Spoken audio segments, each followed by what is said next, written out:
Ok, buenas noches a todos. Gracias por su asistencia. Esta es la conferencia del curso de redes de computadoras 1 de la sección O del ingeniero Miguel Marín de León. La presentación será impartida por el ingeniero Luis Enrique García Ocaña. El tema es la historia de las telecomunicaciones en Guatemala. Agradezco a todos los estudiantes que se han metido hasta el momento y también al público en general que aceptó la invitación para ver este tema tan interesante. Entonces, en unos momentos pues, vamos a tener el privilegio de que nos hable el ingeniero acerca de la historia de este tema aquí en Guatemala. Él es un ingeniero egresado de la Universidad de San Carlos de Guatemala. Es un ingeniero eléctrico y pues trabajó en casi que todas las transiciones, de la historia de las telecomunicaciones, desde Guatel hasta lo que se conoció, hasta lo que se conoce como Claro. Entonces, en este momento se va a presentar él para que se pueda iniciar la presentación.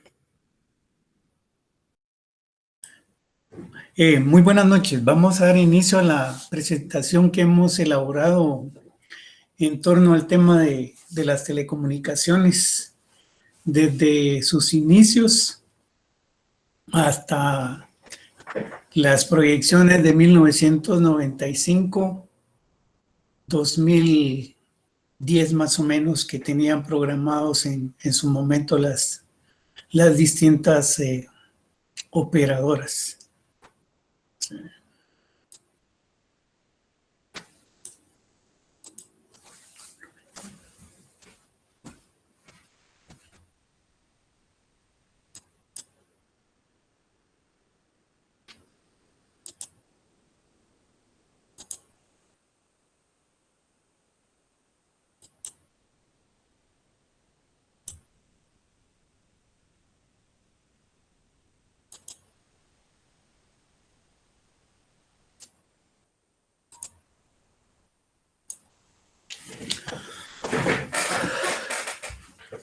Ok, mi nombre es Luis Enrique García Ocaña. Soy egresado de la primera Escuela de Telecomunicaciones de Guatel y posteriormente graduado en la Universidad de San Carlos como ingeniero electricista. Entonces, iniciamos. Como indicaba con la presentación que hemos ido ahí haciendo las investigaciones correspondientes, queremos compartirles realmente cuál ha sido la transición histórica en Guatemala hasta llegar a los actuales momentos con el valor agregado que está teniendo la tecnología en el manejo del día a día, de la vida de cada una de las personas en el mundo, ¿verdad? O sea, el impacto desde lo que es la industria, el comercio, la educación en el caso de Guatemala, cómo se ha ido dando el cambio de lo que fue incluso pensando en el telégrafo, que era un código digital, ¿verdad? Pasando en esa transición y luego pensando ya en lo que fue el teléfono básico, que era manejado vía un magneto, hasta llegando a lo que era impensable, que es la telefonía móvil, ¿verdad? Entonces vamos a comenzar en lo que... Este es como su referente de lo que actualmente son ustedes, ¿verdad? O sea, que es el manejo tecnológico hasta donde estamos llegando. Yo creo que la tendencia es ya pensar en, ¿cómo se llama? Ya traslados de objetos, que es el reto tecnológico ya del mediano, largo plazo con inteligencia artificial y todas las investigaciones que están haciendo en el mundo. Entonces, el periodo lo vamos a analizar de 1881 a 1995. Aquí es importante mencionar la participación de algunas personas que han tenido como el tiempo y la dedicación para hacer ese tipo de registros, ¿verdad? Comenzando en 1891, cuando se formaliza la utilización pública de lo que fue la primera información a nivel de línea telegráfica entre la ciudad de Guatemala y Antigua. Entonces, imagínense solo ese manejo de infraestructura en esos momentos, ¿verdad? O sea, es inimpensable en estos momentos, ¿verdad? Cómo nuestra comodidad ha ido variando. Y luego cuando el interés ya personal de inversión en el país de algunas personas, ya viendo como un objetivo y relativamente cercana a la invención del teléfono, según Graham Bell, que fue en 1876, y a Guatemala en 1891 ya andaba con ese tipo de gestiones en ese tipo de proyectos. Entonces se menciona que fue un empresario de nombre Roderico Toledo el que inicia este tipo de visión y organiza el servicio como tal en la ciudad de Guatemala. El registro que se tiene es el 23 de septiembre de 1884. Obviamente era como una subsidiaria de una empresa en Estados Unidos. Posteriormente, el 8 de enero de 1891, siempre el mismo señor Toledo comienza ya a tener una visión mucho más fuerte a nivel de empresas.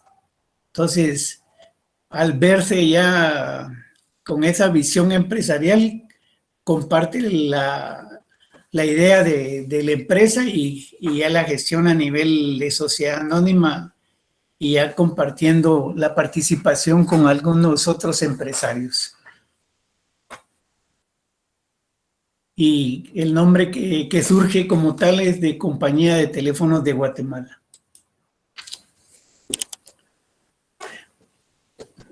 Hacia el año de 1916, por condiciones muy particulares, se informa que las acciones como tal las llegan a obtener un grupo de empresarios alemanes y pues se inicia de una manera mucho más formal bajo una visión ya con el apoyo y el alimento de lo que ha sido o era en su momento o el desarrollo tecnológico europeo, ¿verdad?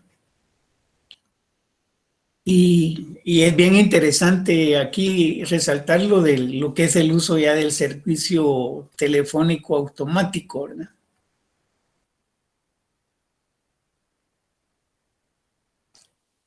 En 1925, la compañía All American Cables Incorporated inicia operaciones en el campo de los servicios internacionales. En esos momentos, lo que le daba soporte realmente eran los servicios de radio de onda corta o algo para lograr comunicaciones al exterior, y era algo que todavía eso había que como investigarlo más y ampliarlo más para ver los detalles, ¿verdad? Que el servicio de por sí era así muy exclusivo. Hacia 1927 se ignoraron ya como una visión de negocios una gama ya de teléfonos automáticos. Y es interesante porque aquí se confirma o se consolida la participación alemana, instalando la primera central modelo AEG e inician con una capacidad instalada de 2,000 líneas y con una proyección ya de crecimiento hasta 6,000 líneas. En el año de 1932, ya la visión como tal de empresarial comienza a ver la apertura de negocio ya a nivel departamental. Entonces ya ve la posibilidad de implantar servicios en las áreas suburbanas e incluso viaja al departamento de Santa Rosa, concretamente a la cabecera departamental y Barberena, porque Barberena, lo veremos más adelante, es un punto muy, muy interesante en el desarrollo como tal de las telecomunicaciones, producto del interés de desarrollo agrícola, principalmente el café. Y pues sí, van más allá de lo que es el departamento de Santa Rosa y lo ven como una extensión hacia lo que era. Si lo vemos en ese momento es como una visión de una red regional. Y ahí estamos viajando básicamente con lo que es el espectro electromagnético. Es, digamos, importante cómo gestionaban en esa época siempre el manejo de tarifas, que ahora es el concepto, ya es otro tipo de visión, porque ya es una cuestión de utilidad como tal en las empresas. Pero en ese momento, para mencionar que como datos lo tienen ahí, es que tenían un costo lo que era el área comercial por el mismo uso que podía tener, ¿verdad? Porque aquí se impactaba mucho el hecho de que la gente hablara mucho, pues porque a veces los dimensionamientos que se medían a nivel de Erlang, ver las ocupaciones de cada circuito en determinado tiempo, proyectando una ocupación promedio y todo. Eso era un alimento para ver qué tanto le podían cobrar a las personas. Imaginémonos en esa época qué coberturas tenía Guatemala, pensando que el área metropolitana optimista llegaba hasta lo que es el Trébol, si es que no se quedaba en la 18 calle. Entonces, y otro dato interesante es que hacia 1933 pues está la presencia ya formal de lo que es la compañía United Fruit, la UFCO, como se conoció en Izabal, ¿verdad? Entonces, estas personas, estos empresarios tuvieron una visión producto de la misma producción de banano, que fue la construcción del tren hacia lo que es el nororiente del país. Y lo que se menciona acá es la creación de la subsidiaria que todos le decían la Tropical Radio, ¿verdad? Pero era Tropical Radio and Telegraph Company. Y lo que es de mencionar ahí, que ya genera la primera interconexión, poniéndonos en el ambiente ya de 2 nodos, ¿verdad? Ya con switch y todo para reenrutar llamadas del área metropolitana al interés de lo que fue a la antigua Guatemala. Y también proyectan, no solo bajo ese esquema de servicio departamental, ya el tratamiento del tráfico internacional. Y durante 1935 ya comienzan a ver el detalle de lo que son las facilidades para los abonados. Ya pensar en un servicio de abonado de teléfono automático como tal ya era un lujo, pues.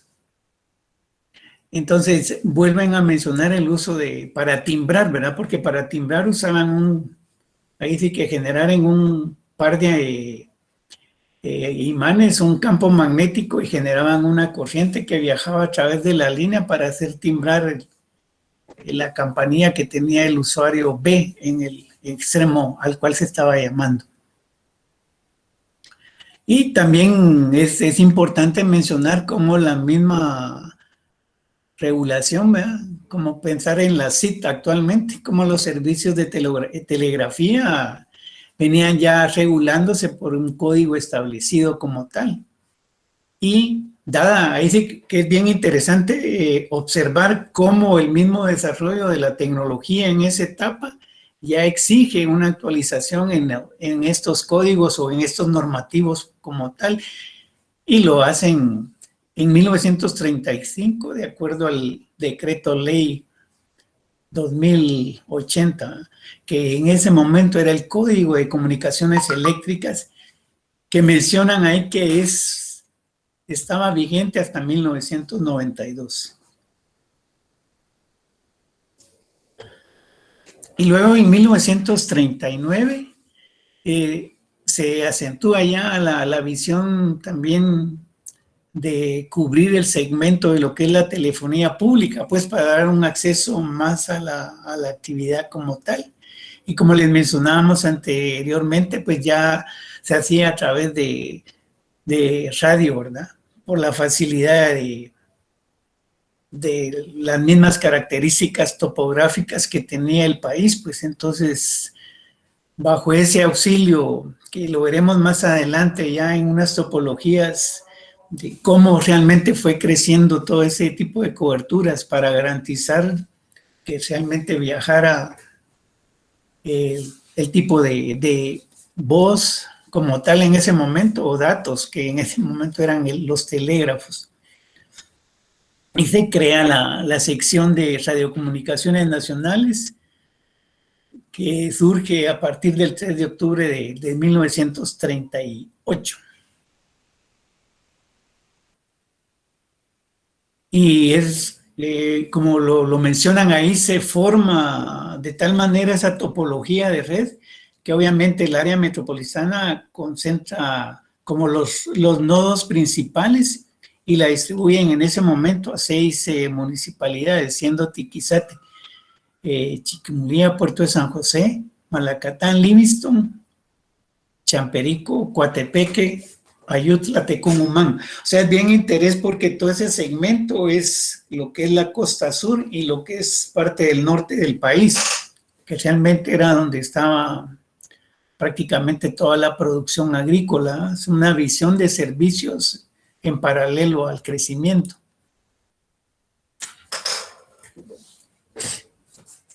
Hacia 1939 se celebra el primer, es interesante mencionar que ya con México se establece ese tipo de cómo iban a regular las tarifas, el costo por minuto, etcétera, en ese momento, que fue en 1939, ¿verdad? Y el servicio, como vuelvo a repetir, en ese momento lo que le daba salida era el radio.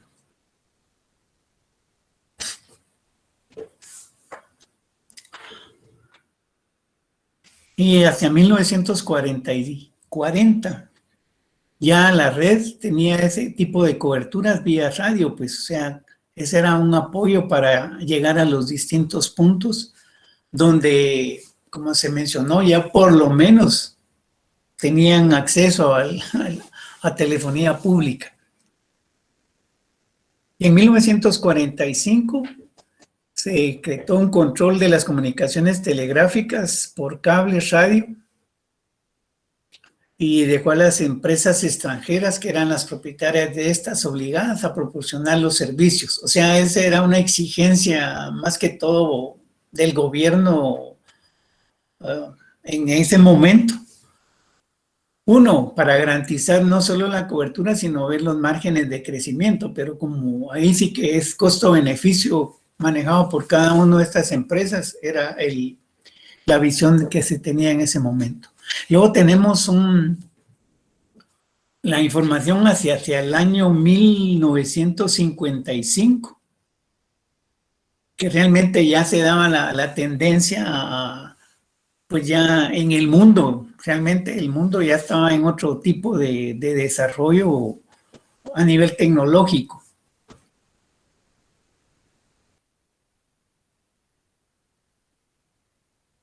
Y aquí a lo que realmente llega a tener como un énfasis bien concreto a nivel histórico, que realmente es un abanico cuando uno se mete a esos puntos, realmente ya hablan de la red regional, ¿verdad? Cuando se habla de red regional es que ya teníamos la capacidad de comunicarnos a El Salvador, a Honduras, Nicaragua, bajo ese esquema de ¿cómo se llama?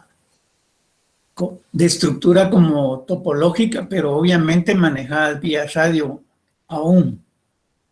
Y es en el 1955 que las líneas de red telegráfica tienen ese incremento, ¿verdad?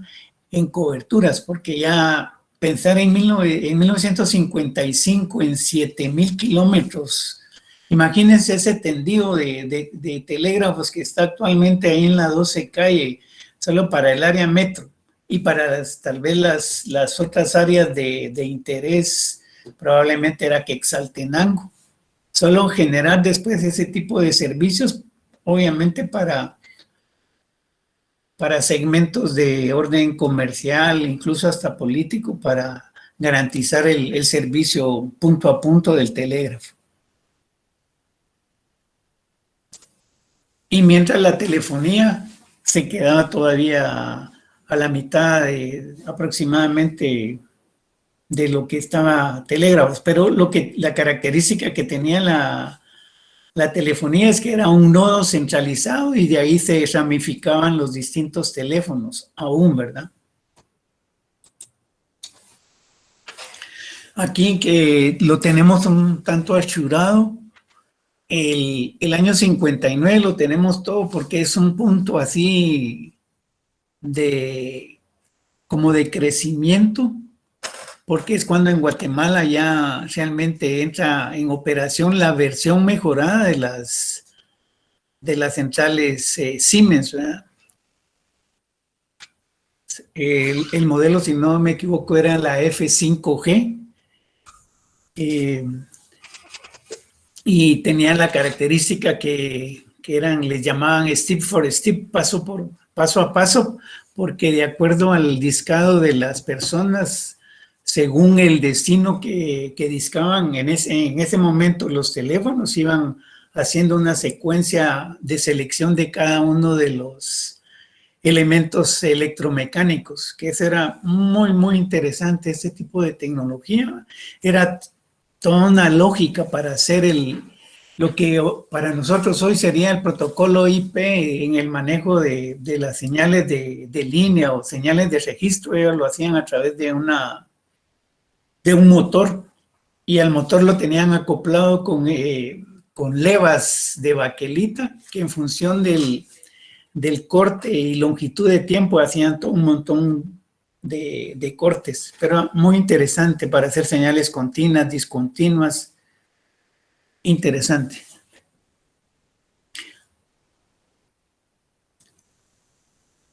Y en este mismo año, pues se inaugura el servicio interurbano. O sea, cuando hablamos interurbano significa que hay un nodo que tiene la capacidad inteligente de evaluar destinos y hacer las conexiones con los destinos y llevar el control de tiempo de inicio, tiempo de fin, y ya de acuerdo a las tarifas que existían en ese momento.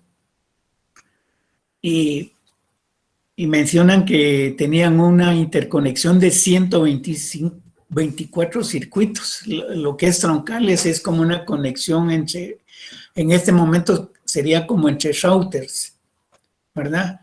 Que ese nivel de selección de ruta lo definía esta central. Y vuelven a hacer énfasis que conectan a dos centrales, que es Antigua y Amatitlán, para darles el servicio.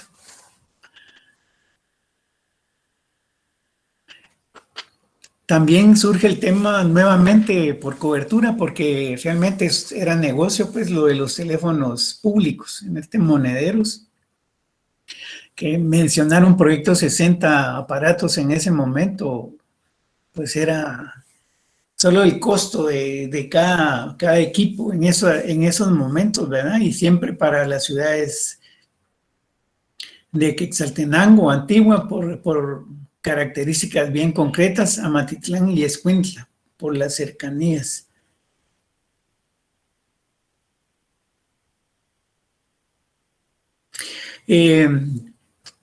También es importante mencionar, imagínense que en ese año da inicio lo que son las comunicaciones internacionales en forma semiautomática, o sea que existía siempre un paso intermedio para salir al mundo. Generalmente eran operadoras, o sea, el interfaz era un ser humano el que decía, yo quiero llamar a Estados Unidos, quiero llamar a México. Entonces se ingresaban ese tipo de... Cuando uno mira las películas, todo el manejo que tenían las mesas de operadoras, era una cantidad de conectores a través de jacks y sus mesas, ¿verdad? Y eso también iba variando. Y siempre continuaba ahí la presencia de la Tropical Radio que habíamos mencionado con inicio con la frutera anteriormente. Y es bien interesante porque si tenemos tiempo vamos a hacer un espacio porque a mí sí me llamó la atención en este tipo de investigación, digamos, el surgimiento de Telex. Ustedes son demasiado jovencitos para más o menos tener la idea de lo que era Telex, pero el Telex vino como a sustituir al telégrafo.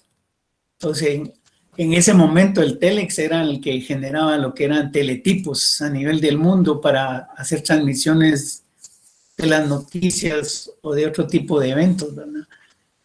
Entonces, realmente esto fue un despegue a nivel del análisis de datos, porque ese tipo de segmentos para mí ha sido uno de los muy, muy interesantes. Entonces, acuérdense del Telex.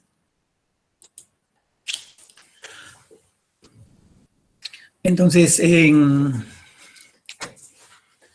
el año 66, por decreto, queda establecida ya una empresa a nivel Guatemala que se llama Guatel International para suministrar ya bajo ese esquema y esa figura todos los servicios internacionales.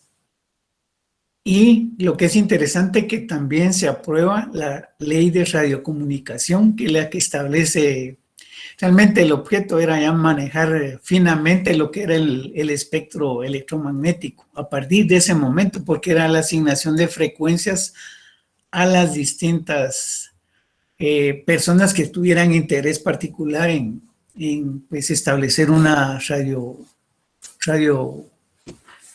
comercial en el país, ¿verdad? Y dependiendo siempre del Ministerio de Comunicaciones y Obras Públicas.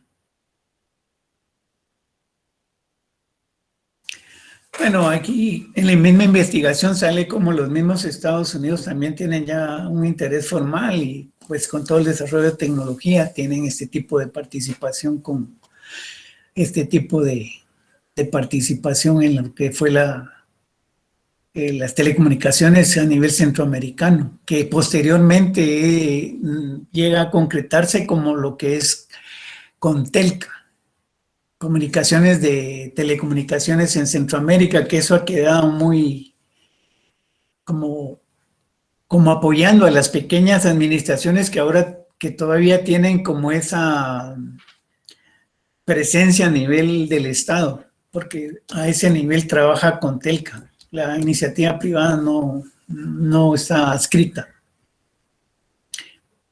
Y es bien importante también mencionarles que en 1968 surge la telefonía móvil en Guatemala. Este tipo de segmento era el servicio que tenía el segmento de cafetaleros, Anacafé, y surge, como bien lo mencionábamos, hacia lo que es ¿cómo se llama? Como a Barberena, aparte de lo que es sur-oriente, por el mismo interés de coberturas. Y posteriormente, actualmente le llaman trunking y ya tiene una cobertura mucho más amplia. Después de tener solo una repetidora en Santa Elena Varías, esto o sea, no ha tenido el crecimiento que se espera por los costos probablemente, que ya lo miran mucho más fino las distintas operadoras de telecomunicaciones en el país. Entonces, entra con una capacidad de 80 abonados, que en ese momento, pues, era un lujo, ¿verdad? y tiene la capacidad de manejar 4 canales en una banda asignada que era de 155 MHz. Y es digno de mencionar que este año también surge la central Telex. Tengo que confirmar ahí a nivel de investigación si esta hace referencia a lo que en su momento yo conocí como la central Astrodata, que era la versión súper mejorada de la que habían adquirido anteriormente, ¿verdad? Entonces vino a disparar la cobertura y de preferencia los puertos, porque en los puertos es todo el ingreso comercial, ¿verdad? Santo Tomás y Puerto de San José. Y que era, pues era un lujo y era bien establecido y muy dedicado para determinadas empresas, sean porque era un concepto como tal a nivel comercial.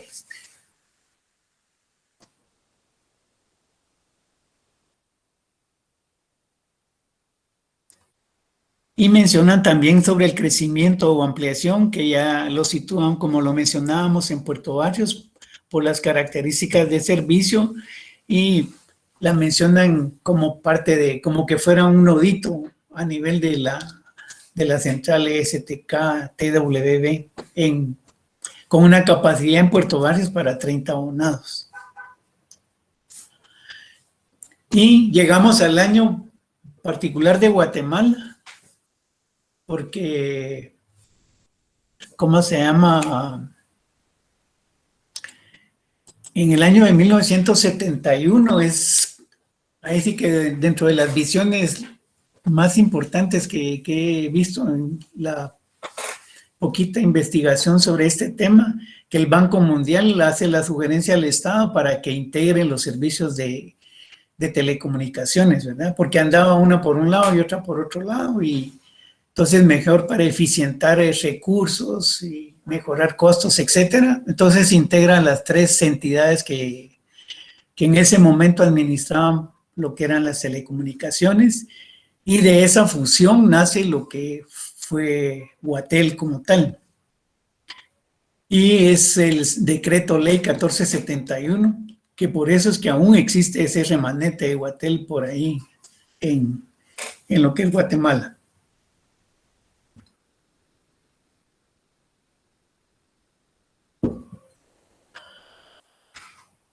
Entonces ya es una visión mucho más, ¿cómo se llama? Con una visión ya de cobertura, de crecimiento y servicio en su momento para lo que nace Guatel, ¿verdad? Y lo que se menciona en ese mismo año es que nacen, o sea, las fechas que tenemos es de como una proyección de tiempo de inicio y aproximadamente tiempo de fin. Entonces nace el primer proyecto así fuerte que lo identifican, y es en ese quinquenio nace, digamos, un proyecto de 6,000 líneas que les llamaban móviles. Eran de marca japonesa, modelo NC230, que eran las más pequeñas. Estaban las NC400, que eran los nodos, como nodos de mediana a alta capacidad. Entonces, se crearon para lo que fue principalmente, mencionan que era Vistahermosa, Parroca, Asunción, y con una capacidad instalada de 2,000. Luego, el gran proyecto, que sí fue un gran proyecto, porque ese sí tuvimos oportunidad de conocerlos, fue el de 43,000 líneas, que esos cubrieron básicamente lo que fue ¿cómo sería? El occidente del área metropolitana, porque llegaron ya a Monteverde, llegaron a Centro, llegaron a Tívoli, y con eso ya ahí sí que se da un brinco cualitativo sobre la tecnología. Este es un punto bien interesante porque brincamos de Siemens, que era el paso a paso, a un control común todavía de lógica cableada, pero ¿cómo se llama? Ya nos daba mayor cobertura, la capacidad de interconexión de estos equipos, la facilidad de telefonía automática. Y imagínense que en 1978 Guatel pone en servicio la primera estación terrena satelital, ubicada en el lugar, creo que le llaman El Pajón, está en San José Pinula, porque es uno de los puntos más altos que realmente cubren al valle, pero para llegar vía, ya sea vía radio a la misma estación terrena, vía todo lo que era el área metropolitana. Y de una manera temporal también se implanta una central interurbana, que su modelo era la NC 820, también japonesa, de la compañía NEC. Ya habíamos mencionado 600, ahorita ya esta nueva central ya proyecta un crecimiento mediano-largo plazo con 3.800 circuitos. Entonces eso ya garantizaba que los 43.000 abonados pudieran comunicarse al área nacional, ¿verdad? Al departamento o al área suburbana, que en ese momento todavía estaba en fase de crecer.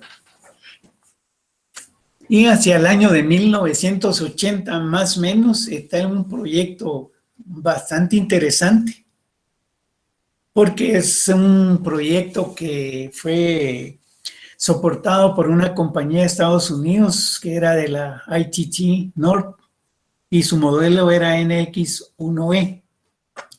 Con relación a lo que era la japonesa, que es de barras cruzadas, así se le llama esa tecnología, esas tenían un comportamiento en horas de alto tráfico que parecían así por todos los contactos. Imagínense todos los contactos que hacían en un momento dado de manera simultánea con un margen de delay entre cada una de las conexiones, pero ese golpe que hacían eso era bastante fuerte.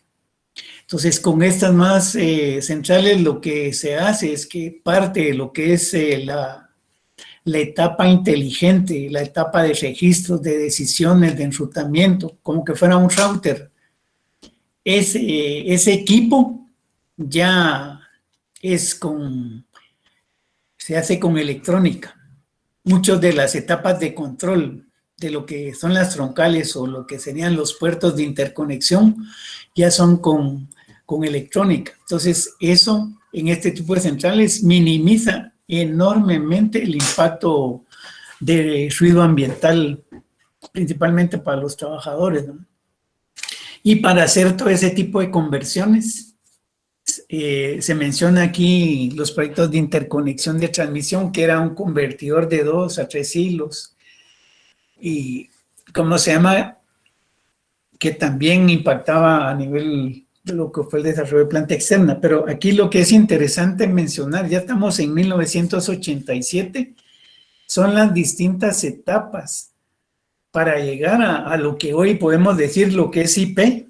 Comenzamos con señalización de línea, después señalización de registro, después llegamos a señalización C7, que lo vamos a ver un poquito adelante, que lo que es C7 ya era como una preparación en la telefonía básica a generar ya como el entorno para lo que sería una red de datos. O sea, ya comenzar a optimizar el canal de voz de una manera más eficiente. Utilizar los silencios de ese canal de voz para hacerlo pues mucho más eficiente, y como lo vamos a ver un poquitito más adelante. Entonces, les voy mencionando así, porque esto es como tormenta, porque realmente a veces en determinados proyectos no es que solo sea el proyecto, es todo un aparato integral, ¿verdad? Desde el ingeniero civil, el ingeniero de energía, y después entran los ingenieros de transmisión, los ingenieros de planta externa y los ingenieros de switching, para darle toda esa vida a lo que es la red, pues, o sea, realmente un nodo como tal, un router o un switch como tal necesitan lo que es planta externa para hacer ese tipo pues de funcionamiento de todos los proyectos. Entonces, en este proyecto que fue entre el 88, 89, 90, surge la primera central digital en el caso Guatemala, acompañada en este proyecto es de Ericsson de 79,000 líneas, y en el área departamental también surge otro proveedor con 30,800 líneas, modelo UT100 de Italtel, y las anteriores eran AXE10 de Ericsson. Pero los que les quería mencionar antes de que se me escape es que todos estos proyectos adicionales a los que vimos anteriormente, estos proyectos ya nacen bajo el concepto de mantenimiento centralizado. Entonces ya generan un centro de gestión, lo que ahora podría ser el front office, back office, ya ahora lo tienen ellos también centralizados, con sus características particulares, con interconexión a cada uno de los routers, podríamos decir, desde ese punto, para hacer gestión. Todavía el enrutamiento en este tipo de equipos era de manera estática, no es como ahora que se maneja de manera dinámica en cada uno de los routers. El mismo router va teniendo, son márgenes de desarrollo de inteligencia, van generando ya tablas de enrutamiento. El famoso hello que decían los routers para ir actualizando vecinos y tablas de enrutamiento. Ese es puro adicional ahí. Y de igual manera, en ese mismo momento, la gente de planeamiento de Guatel, que eran los que generaban todo este tipo de proyectos en función de densidad, crecimiento, interés comercial, industrial, etcétera, nacen dos centrales interurbanas, una que se ubica en el área de Guardaviejo y otra que se ubica en la ciudad de Quetzaltenango, porque la idea era generar nodos de tal forma de garantizar mayor conectividad, y también hay que ver el tema de lo que es la protección, que es cada uno de los temas que uno va desmenuzando, es como ahorita lo han ido integrando con mayor inteligencia, ¿verdad? Y es digno mencionar aquí que en el 89 se le asigna la banda B de 800 mega a Concel, ¿no? Ese fue un manejo que hicieron en ese momento las autoridades de turno, ¿verdad? O sea, ahí nace Concel, que ahora es Tigo, ¿verdad? Luego, en 1990 hay un proyecto interesante porque es la primera central que, con referencia a las anteriores, ya les ponen piso falso, tienen unas cámaras de aire, y esta es totalmente digital. Es de la línea Alcatel modelo 1240 fabricada por Standard Electric en España.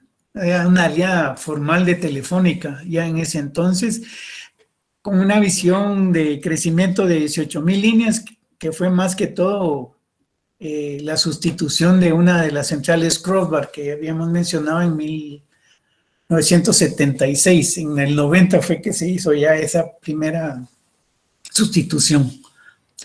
Y me llamó la atención dentro de la investigación, digamos, para su conocimiento, que en 1991 aproximadamente está el proyecto Mayapac. O sea, Mayapac ya era un proyecto operativo, o sea, una red de datos que ya se tenía establecida por parte de Guatel. Era, como decir, la plataforma de Internet, si lo vemos así realmente. Nada que ver, ahí sí que teníamos que ver el análisis formal de qué realmente se dio a nivel de Mayapac, porque Mayapac debía ser el Internet de Guatemala, ¿verdad?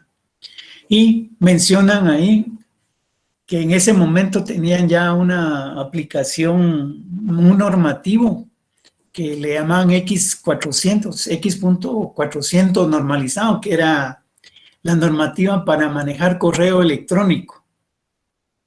Y toda la interconexión de Mayapac se hacía vía el protocolo X25. Aquí es importante mencionar, o voy a ver si nos da chance de llegar a lo que es un poquitito más de lo que fue Mayapac.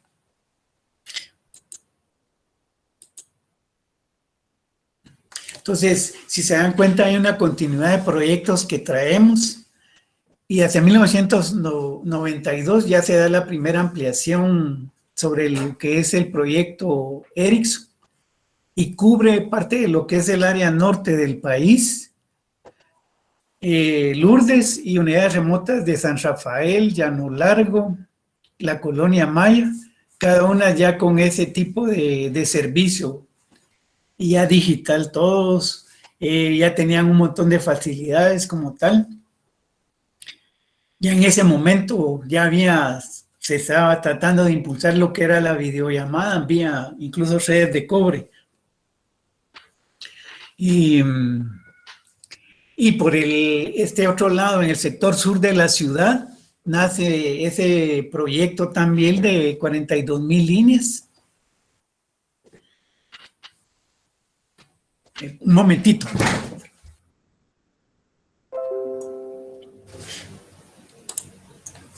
Ya. Perdón, disculpas.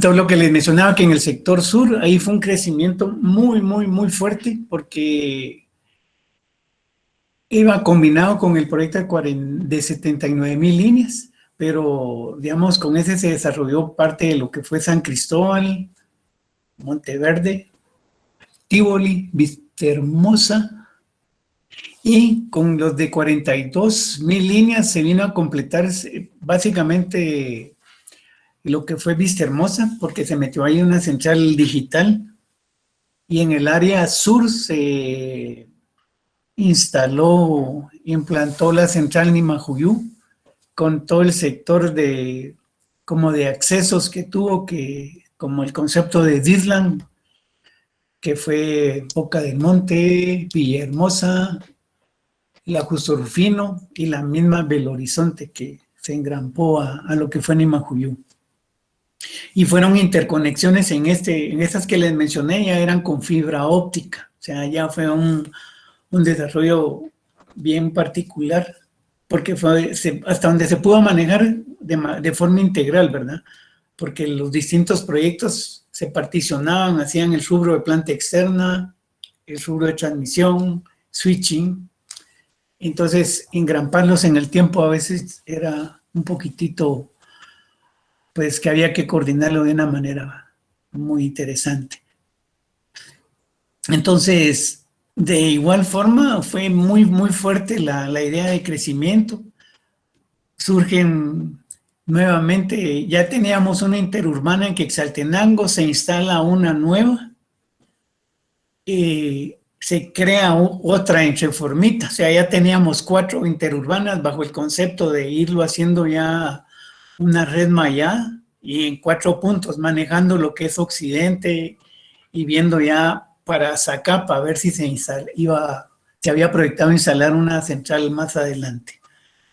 Todos los proyectos también de crecimiento muy fuerte por parte de Alcatel en Lourdes. Lourdes fue principalmente y Parroquia 3.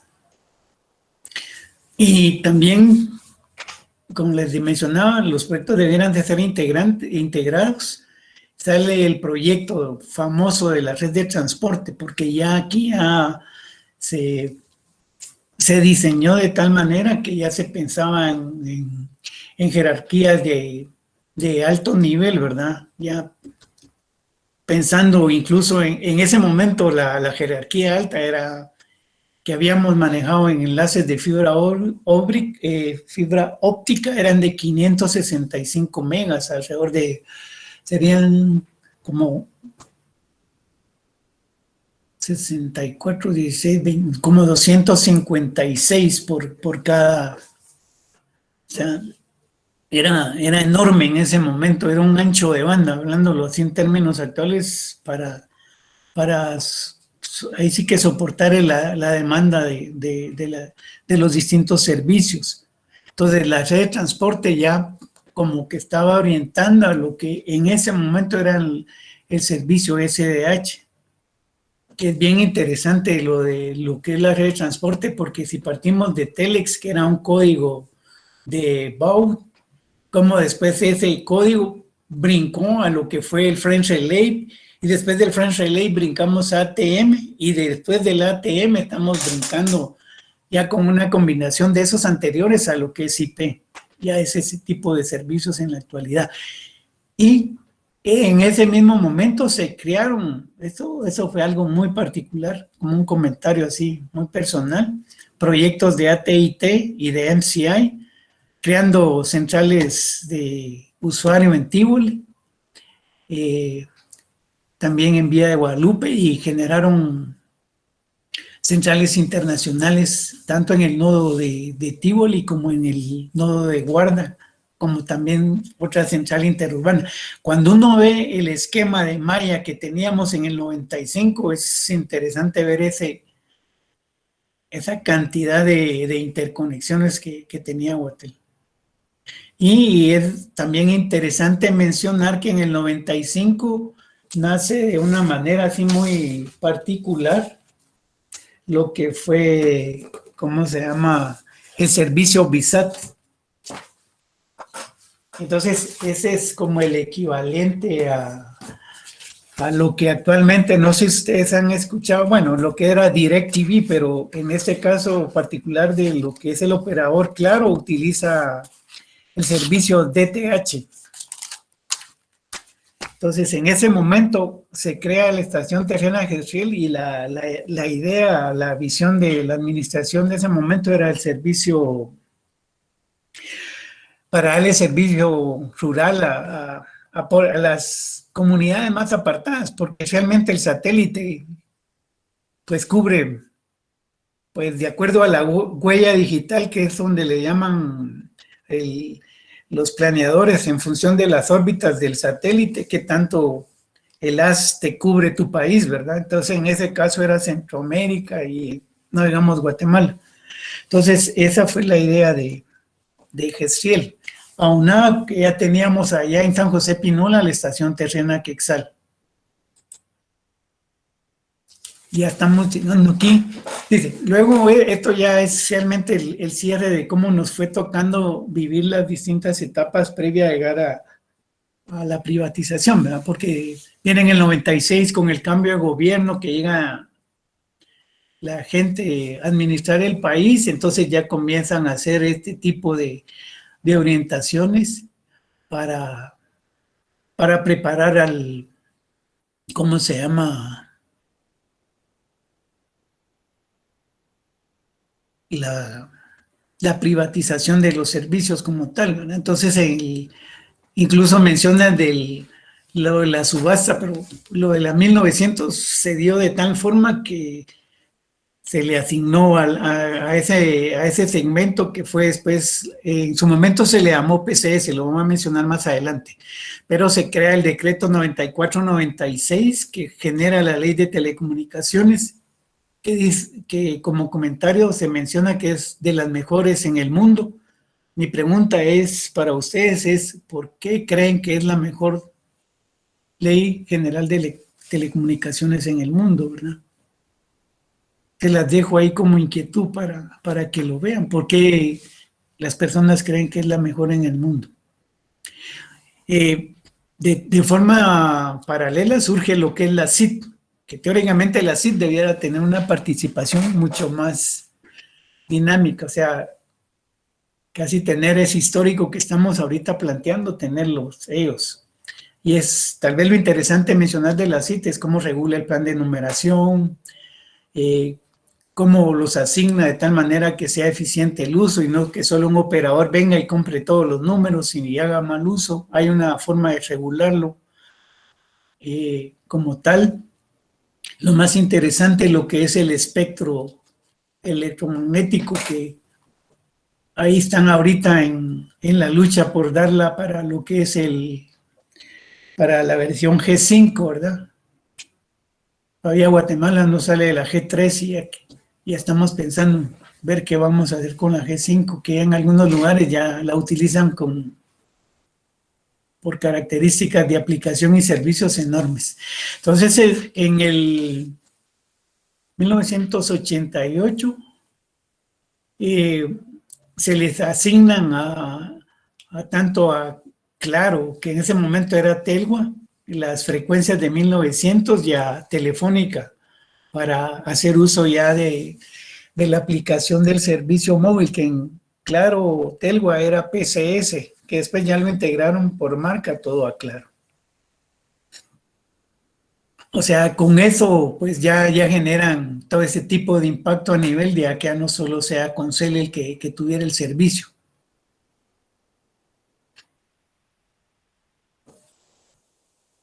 Y tal vez es importante mencionar lo que les decía, las TUF, que son las licencias de uso de las frecuencias, se las dan como un derecho de uso, dependiendo de la frecuencia, hasta donde recuerdo yo que creo que eran cada 15 años. Pues cada 15 años se está renovando. Y todos los fondos como tal de la captación, de la administración del plan de numeración, de frecuencias, no recuerdo alguna otra actividad, son las que le sirven a la CIT para su gestión como institución y apoyan creo que a Fondatel, que es la telefonía rural. ¿Cómo estamos en tiempo? Bueno, conmutación, este es switching. Entonces es más o menos un desglose formal de lo que fue la historia, pero ya más identificado y las distintas topologías que han tenido. Entonces, como mencionábamos, las centrales Siemens que entraron en servicio, que fueron, esas centrales eran así muy especiales y tenían esas características de selección de cada uno de las llamadas en función de los dígitos que discaban. Ahorita eso ya es historia, pues, literalmente. Que ahora todos los móviles, que es principalmente la cobertura, ¿verdad? Ya es push button y es una identificación de multifrecuencia y que ya lo reconoce ya sea el switch o si el switch se lo maneja y se lo pasa al router. Un esquema algo similar. Entonces las coberturas fueron en centro con 10.000, en centro 2, centro es ahí en la séptima avenida 12K en Correos, Tívoli en la zona 9, Guardaviejo en la zona 3, Parroquia zona 6 y Reformita en zona 12, Villa Guadalupe zona 10, Vista Hermosa zona 15. Y ya el concepto como tal de análisis lo manejaban ellos como satélite, eran como decir una especie de DIRLAN, o sea que la inteligencia la tenía en este caso la central centro, para el caso de Parroquia. Y lo mismo era para el caso de Reformita, que su central que le daba el análisis de todos sus dígitos era Guardaviejo. Y este era el esquema más o menos de lo que pudimos detectar, porque en el interín, como lo mencionamos, ya existían centrales Siemens en Quetzaltenango y en Barberena. Y esto era el área metro, y estas de la parte superior son las centrales interurbanas que les daban salida a estas a hablar principalmente a Quetzaltenango y Barberena y vía radio probablemente a otros destinos. Y de igual manera se interconectaban vía internacional bajo el esquema que mencionamos, caso en México, pero todavía era un esquema no muy desarrollado. Luego pasamos a lo que fue las centrales de barras cruzadas, que esas ya tuvieron un margen de inteligencia un tanto mejor, ya un desarrollo a nivel de tecnología como tal. El esquema físico era más o menos este que tienen ahí a la vista.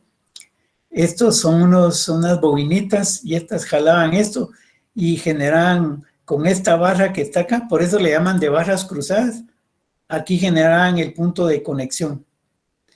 Entonces habían alrededor en este caso eran switch de 8 verticales y los switch más modernos que fueron posteriormente ya manejaban 10.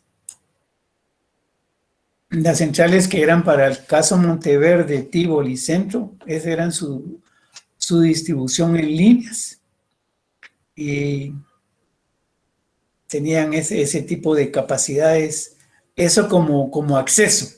Aparte era la capacidad de interconexión hacia lo que eran las centrales interurbanas e internacionales. su esquema para ellas, su esquema de interconexión era esta.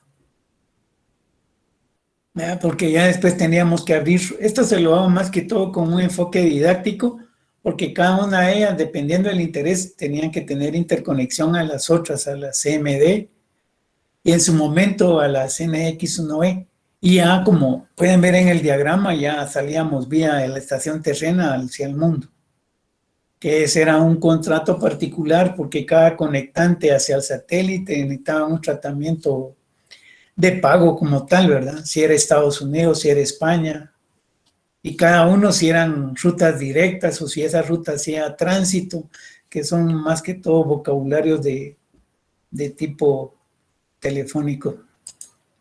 Y es importante mencionar porque las centrales N230, que eran las que vinieron los japoneses, realmente la capacidad de cada una de ellas llegó a ser de 600. Es como que fuera un furgón, pero era solo el container, ¿verdad? El container le llamaban móvil porque tenía la capacidad de llevárselo a cualquier punto donde llenara los requisitos del proyecto para hacerlo. De esa manera el área de diseño de planeamiento pues los distribuyó en distintos municipios o cabeceras departamentales.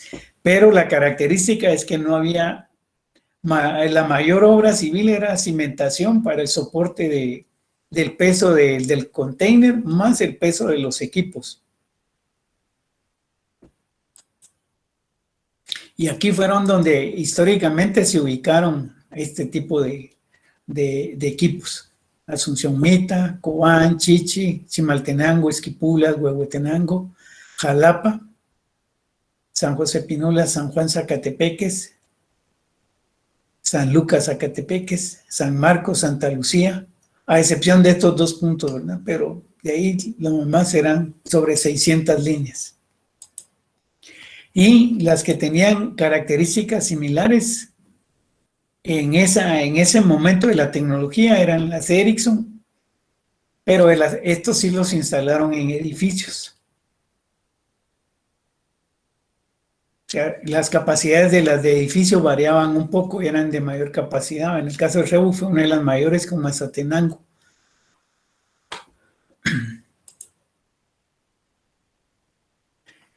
Y luego llegamos a lo que son las centrales NX1E, que estas cubrieron estos destinos. Estas las características que tenían, adicional a la electrónica que mencionábamos, ya podíamos hablar de código como tal, porque era en assembler su acceso al código máquina y ya podías ver todo el código de configuración de una central, ¿verdad? Cómo manejaban la etapa de abonados, la etapa de enrutamiento. O sea, todo el análisis que hacen los routers prácticamente los podíamos ver en eso. Entonces era una combinación en la mejora de la electrónica y paralelo a eso, como tal, ya venía la programación.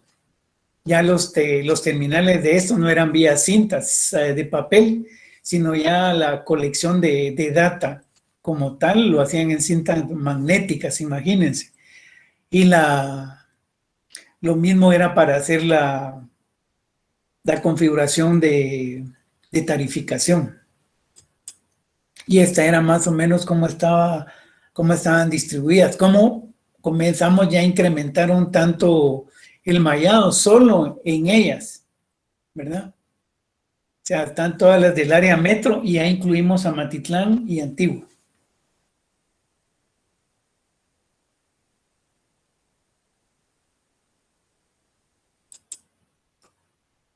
Y este es lo más interesante, era lo que mencionábamos, que adicional a la cantidad de líneas que tenía cada proyecto, todo el impacto, porque brincamos de lo que fue la transmisión analógica, ya brincamos a lo que fue la tecnología digital a nivel de jerarquía PDH. Entonces, en lugar de tener canales, ya aquí ya miramos cómo se llama a nivel ya de time slot como tal, a nivel de canales de 64. Ya fue fueron comprimiendo y optimizando todo ese tipo de servicios y era sensible, ¿verdad? Como cuando uno marcaba en un aparato telefónico en multifrecuencia, generalmente al marcar el último dígito, si era en el mismo switch, o, por decir algo, si era la misma VLAN, casi al más de terminar de marcar, como que te estuvieran contestando o timbrando, ¿verdad? Pero eran características así, ya había una gama de servicios agregados en cada uno de los, ya no era solo la voz, pues ya iban buscando contenidos desde, desde el 59, ya el esquema no era solo la voz, sino buscaban, porque históricamente había gente que tenía teléfono y no lo usaba. En algunos lugares del mundo hasta estimulaban, que a veces ponían, en España es interesante ver que hasta alimentaban algún grupo de canales para que los abonados pudieran escuchar las corridas de toros o algún programa de fútbol, etcétera. Pero ya los contenidos, como vale la pena mencionar, ya venían históricamente. Pues. Esto fue la etapa original de lo que fueron las 79,000 líneas digitales de Ericsson. Ahí están ¿cómo se llaman? Los DISLAM, porque estos serían los nombres que tienen acá cada uno de estos cuadros, corresponden a lo que serían los routers como tal, ¿verdad? Porque estos son los inteligentes, los que manejaban los cobros, manejaban los destinos, los tiempos, etcétera. Y inclusive el análisis de fallas y todo lo manejaban. Y estos son los puntos donde habían DISLAM. O sea, el dibujo es solo para indicarles los DISLAM que estaban en la montaña, San Isidro, la Universidad de Landívar.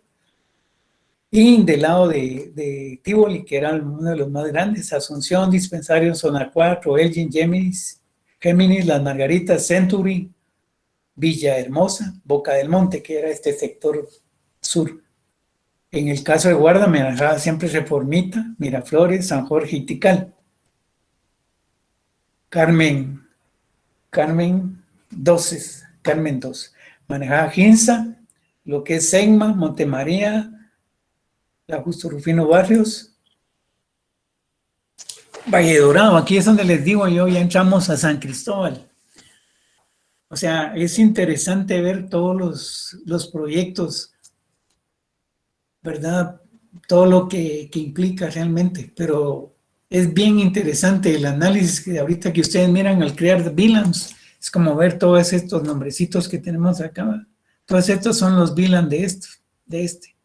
Este es el que los maneja y con base a este salen a otros VLAN, pero los tiene que validar este router, que es el equivalente al switch de telefonía en ese momento.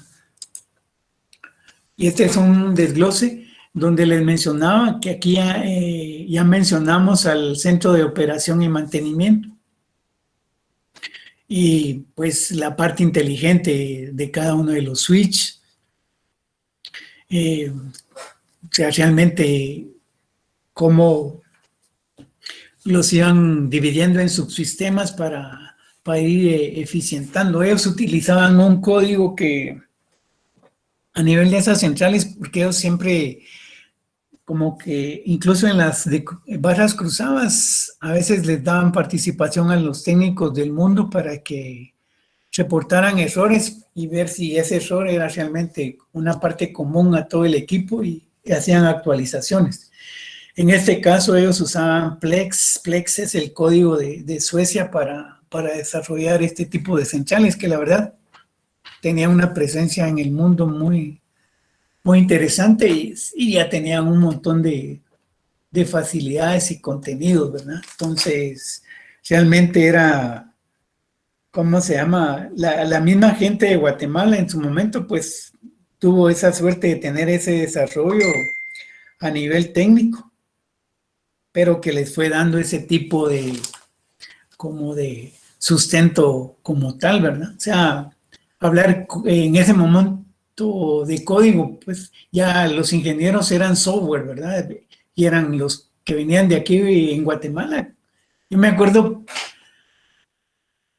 que el primer ingeniero en sistemas, yo no me acuerdo si fue en el 79 que egresó, se llama Armando Amado, no se me olvida, porque le ganó un derecho de licencia a Bill Gates ahí por un desarrollo de Office, y lo ganó él, de la San Carlos, ¿verdad? Y este es más el esquema que vimos. Este es similar, solo las coberturas de lo que fue 50,000 líneas, ¿verdad? Lo que es Parroquia Santa Luisa. Centro sí era la central más grande en Guatemala, con la capacidad instalada más grande. Si mal no recuerdo, ahora creo que es Huawei en ese punto. Acatán, San Rafael, Llano Largo, Colonia Mar, esas las coberturas. La característica que tuvo este proyecto es que sus enlaces eran todavía tenían puntos de regeneración, eran con cobre, y a determinada distancia, de acuerdo al diseño y punto de atenuación de cada enlace, que era cobre, en función de eso ponían el agregado. Lo mismo sucedió en parte en 79,000. Y este es un esquema más o menos gráfico de lo que les mencionaba, de lo que es el centro de gestión ya centralizado. Pues, o sea, ya estos manejaban todos los equipos desde un punto.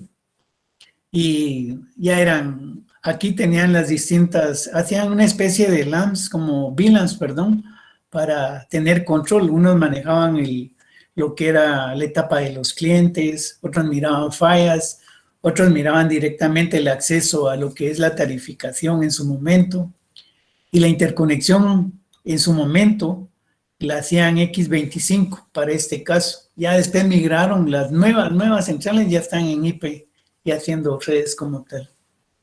Entonces, la idea pues en su momento era que el personal de los distintos nodos bajaran a este centro de gestión, los que le llaman ahora NOC, la IUT, que es un normativo mundial de las telecomunicaciones, había generado un normativo que le llamaban TMN, que era el centro de gestión de las redes de telecomunicaciones, y bajo ese esquema es que también nacieron eso. Y algo similar sucedía con los departamentos, que eran las centrales de UT100. O sea, en su momento eso teníamos, pero después, o sea, tener centrales aquí, digamos, tener el router que de acuerdo a las características, perdón, de las cargas que tenía, o sea, en su criterio fue que se convirtieran, acompañar a los siguientes para volverse DISLAM. Entonces centralizaron en 2, 3 puntos, dependiendo de las regiones, en un solo router. O sea, decir switch es como el equivalente a router, porque realmente ya tiene un margen de inteligencia bastante fuerte. Pero este es el esquema como lo manejaba en su momento la telefonía.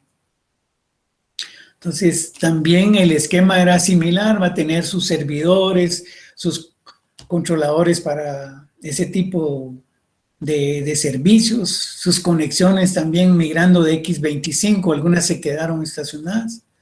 Y este era más o menos el tipo de gestión: alarmas, fallas, a los aunados, los dispositivos, tarificación, etc. Esto es lo que en algún momento dado se podía pretender que puede ser que llegue. Móvil y fija, porque los switch móvil pueden estar aquí y acá, ¿verdad? Entonces las características que tienen, como les decía, es tan amplio el tema, que esto solo lo que es más o menos un vistazo. La interconexión entre cada uno de ellos es en un protocolo que era como la versión mejorada, ¿verdad? Y ellos le llamaban C7, señalización por canal común, que ahora en IP, la característica que se ha dado en IP es que pónganle para señalizar, utilizábamos en una trama, pónganle de 30 canales de voz, usábamos uno para sincronismo y el otro nos servía para toda la trama que podía ser, no me acuerdo ahorita si eran 2048 los grupos, nunca llegábamos a eso, lo más que llegábamos, las muy grandes llegaban a 100, ¿cómo se llama? E1s. Y el time slot de señalización, que era de 64 kilobytes, ahora todos los de más de voz, lo que han hecho es, hay compresores de voz. Hay una normativa, la G729, si no me equivoco, que se está manejando el canal de voz creo que a 12 kilohertz. ¿Por qué? Porque los espacios de tiempo los está optimizando el sistema, ¿va? Por ejemplo, cuando en telefonía dicen buenos días, y esa respuesta hacia atrás, esos milisegundos o nanosegundos, ese tiempo, ahora sí ya lo ven los diseñadores tanto en hardware como software y lo están utilizando, y por eso es que han comprimido la voz a ese tipo de espacios temporales. Esta es la idea, entonces, tener aquí ya sea switch o router inteligentes y DLAN, ¿no? Para ir formando las distintas VLAN según aplique. Y esto ya es en el entorno como ustedes más o menos están familiarizados, ya pensando en Catalyst o switch de alta capacidad y los DLAN, ¿verdad? Que los DLAN en el caso de Guatemala podía mencionar que hay Alcatel, hay UTStar, hay Huawei, y hay una gama, pero operativos son así mayoritarios en el caso de las redes grandes de esos tres tipos.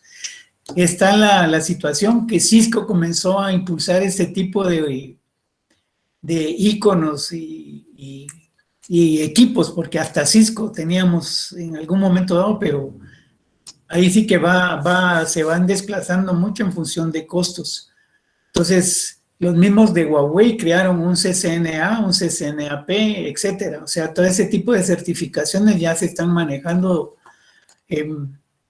pues, dependiendo de las coberturas de cada uno de los proveedores, ¿verdad? Pero por lo menos Huawei ya demostró que sí tiene una cobertura muy fuerte, ¿verdad? Entonces, más o menos la idea, esta es una idea de cómo podía ser la red, ¿verdad? Con las velocidades que tiene, ¿no? 10 gigabit y Fast Ethernet y lo normal que son E1s. Y esto sí, si tienen chances, solo se los voy a mencionar porque realmente es parte de la historia realmente de Guatel y Guatemala, ¿no? Porque realmente mencionamos lo que fue el Telex, así muy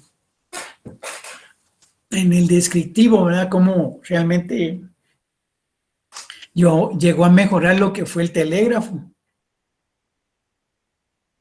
Y tenían el servicio casi como punto a punto. O sea, hay unas tesis bien interesantes que desgraciadamente no la pude utilizar para enriquecer un poquitito más lo que es el Telex, pero es fabuloso ver cómo el baud, 50 bauds equivalían, según indican, a 60 palabras. Es una forma de cómo editaban las noticias a nivel internacional, las distintas fuentes periodísticas, ¿verdad? Y luego los puertos, ¿verdad? Y más el área comercial que le interesaba ver. Era, como bien lo dice el señor español, dice, se puede considerar el Telex como un precursor de Internet, un ensayo general con spam incluido, dice. Incluso más perjudicial, pues los mensajes de propaganda botaban el rollo de papel, porque eran unos rollos de papel donde, de acuerdo al código baud, perforaban la cintita de acuerdo al carácter. Entonces, imagínense para qué lo digan, saben ni qué hacían en España. Y ahí dejamos Telex, que para mí es una etapa muy, muy interesante, y brincamos a Shaxamail, Mail, que fue realmente el punto de partida, realmente con la gente de Telex, en el interín Telex a Mayapac, porque este proveedor era de Costa Rica, y hasta donde me acuerdo yo, ellos nos daban apoyo y daban servicios de datos avanzados, porque ya ellos en ese momento ellos le daban correo electrónico a través de toda la configuración de tecnología instalada, lo que era el Telex y otros servicios. Teníamos en Guatemala un nodito y con eso el personal de esa área daba servicios de correo electrónico y servicios ya viendo venir lo que era Mayapac. Entonces Mayapac llegó y llegó. La mala pata es que no se quedó. Como bien lo dicen, es una tecnología Telenet, su interconexión entre los distintos nodos era 64 kilobits, imagínense. Lo que dice el señor el ingeniero Luis Furlan de la del Valle, porque él utilizaba parte de la red telefónica para conectarse a sus destinos, para hacer su control de investigación y cómo él fue metiéndose poco a poco. Fue un intervalo que había que analizarlo más finamente. Entonces, digamos, era interesante ver cómo se interconectaban las distintas máquinas, como él mencionaba, cuando hablaban de 600 mega de disco y 64K de RAM, eran maquinonas así, que eran los que estaban en la vanguardia. Ahora ya hablamos de tera y de megas en las RAM, ¿verdad? Todas las aplicaciones e integraciones que están teniendo. Pero bueno, la idea era que existía ese tipo de conexiones, ¿verdad? Entonces, Mayapac realmente estaba dando ese despegue para llegar a hacerlo, o que debía haber sido Internet. Tenía la cobertura en los nodos principales, que eran Tívoli, que era Centro, que era El Carmen, que era Monteverde. Y de ahí derivábamos como ellos le llamaban empaquetadores, desempaquetadores. Una especie de MUX, de multiplexación de data que ellos enviaban para hacer esos servicios. La verdad que era un proyecto muy, muy interesante. Entonces, vamos a ver, o sea, esta es como una primera versión de lo que puede ir conociendo realmente, porque hay mucho. Entonces, tratamos de darle más o menos la idea y las características de interconexión que manejó los distintos nodos, ¿va? Ya hablábamos del X25, en ese momento hablar de X25 era lo mejorcito. Entonces ya era un punto de partida, ¿verdad? Ya era el X25 como referencia para llegar a French Relay, después a ATM y después a IP. Entonces, como bien lo mencionan, ¿verdad? Si tu equipo como tal tenía la facilidad de manejar protocolo X25, aunque fuera un teléfono, te conectabas y ya podías interactuar con los servicios y obviamente con lo que mencionábamos que era el X400, 400, que ya estaba normalizado, ya era el correo como tal, que en ese momento le llamaban ellos valor añadido, ¿no? Porque era realmente al servicio que tenías como data, iba a ese plus del X400, del correo electrónico.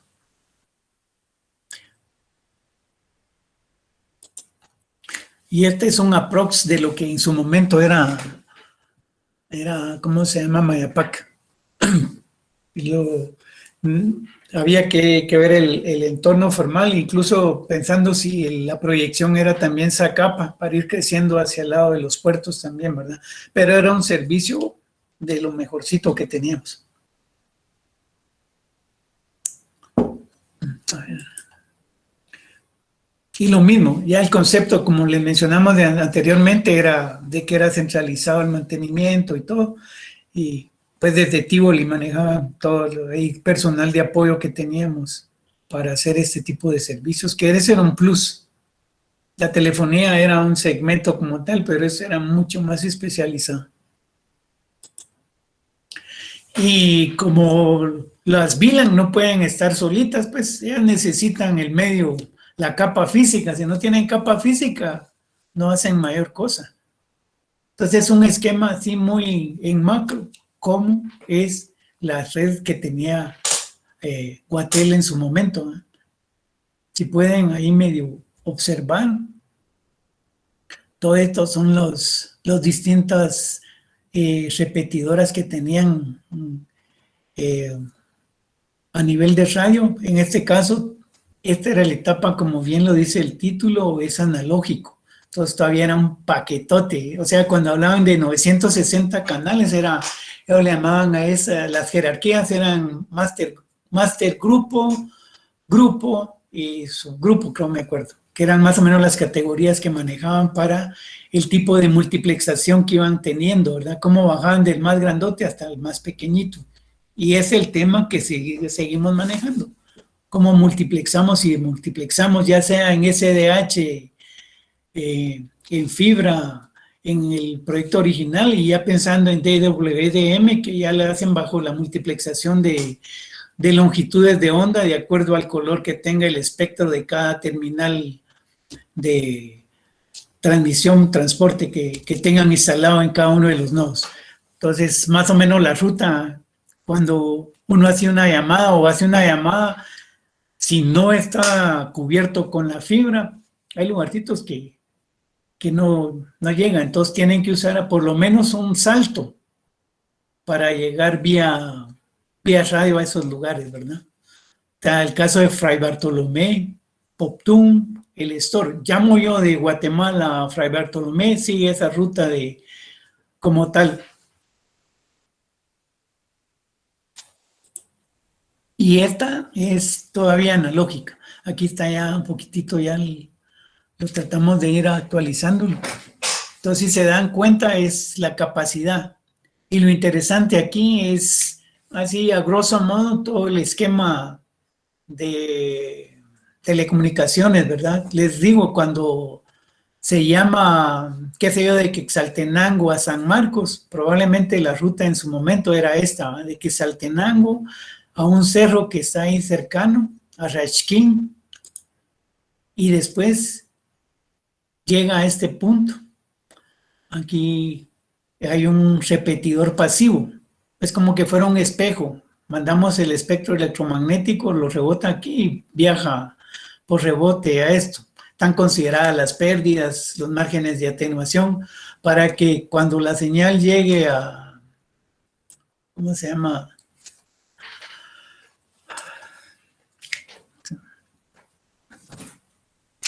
A San Marcos llegue con los niveles permisibles, ¿verdad? O sea, hay un margen mínimo para recibir una señal y que la levante y ni cuenta sea uno que está hablando con su, ya sea ahí o en la misma capital, pero en la capital es pura fibra, ¿no? En la capital estamos en fibra.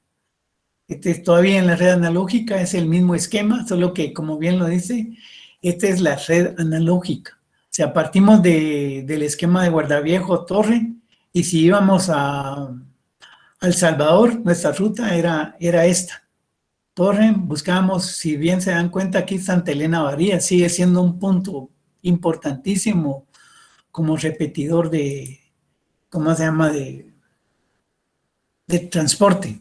Vamos a Catempa, y a Catempa en Grampa, a la frontera con El Salvador. Y si es por el otro lado, podemos ir a Tapachula. Vamos en Grampe hacia México, ¿verdad?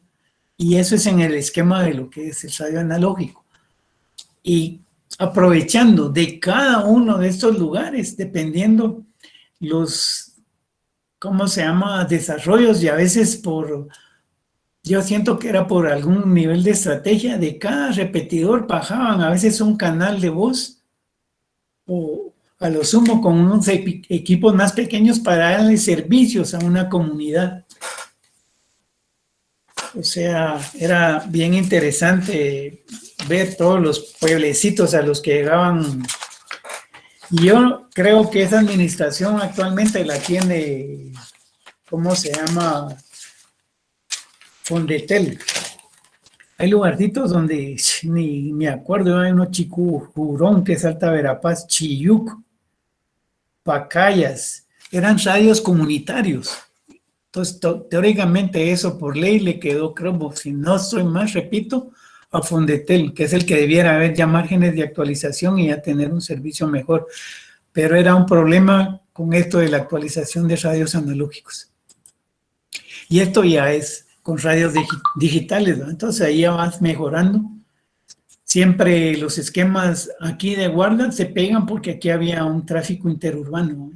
Y Torre es solo nuestro esquema de salir hacia, ya por ruta de transmisión, buscando los destinos, ¿no? Las distintas repetidoras, Jardín, tipo Cerro Alush, Tecpan, Rachquín, ya estamos en Chela. Ya Chela maneja parte de lo que es occidente, vamos a Toto.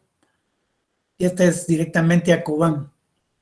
Durazno, que es en Salamá, Chicut, cabal, está entrando allá a Cobán, Alta Verapaz y llegamos a Cobán. O sea, pero ya en este esquema ya la facilidad de comunicación es mucho más eficiente, pues, con todas las desventajas que pueda tener el espectro por lluvia, por clima, etcétera.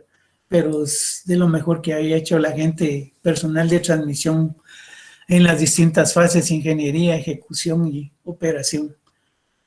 Y este es un ejemplo de cómo era la fibra de 565. Ese tramo probablemente ahorita está en no,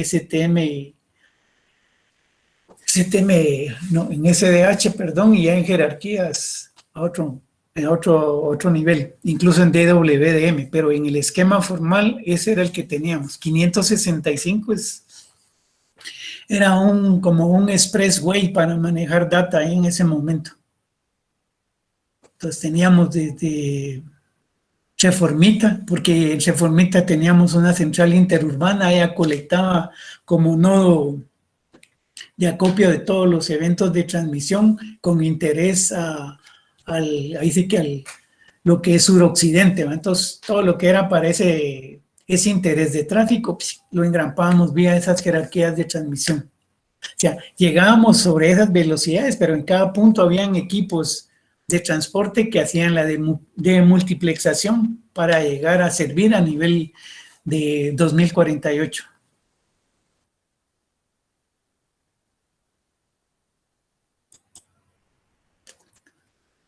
Y esta es otra ruta interesante, siempre partiendo de la torre a Salamá, y Salamá nos lleva y nos sube hasta lo que es el Petén. Una llamada que ustedes saben del área metro, sigue este camino buscando Santa Elena Petén y todas las remotas que pueda tener Santa Elena, que creo está San Andrés, Melchor de Mencos, Poptum, ¿verdad? Hay una combinación hacia lo que es aquí Puerto Barrios, que este es el Cerro San Gil, Las Escobas, y una ruta allá de Engrampe hacia lo que es Honduras, que es Suyapita, que es una ruta como tal, por eso ruta alterna. Y tenemos las repetidoras, ¿verdad? Loma de Piedra, Tipón 2, Las Escobas. Lo que es el área de llegando a Quetzaltenango, el occidente por ¿cómo se llama? Por la costa sur. O sea, servimos, vía Reformita y Escuintla, todo lo que es Cerro Chino alimenta Escuintla.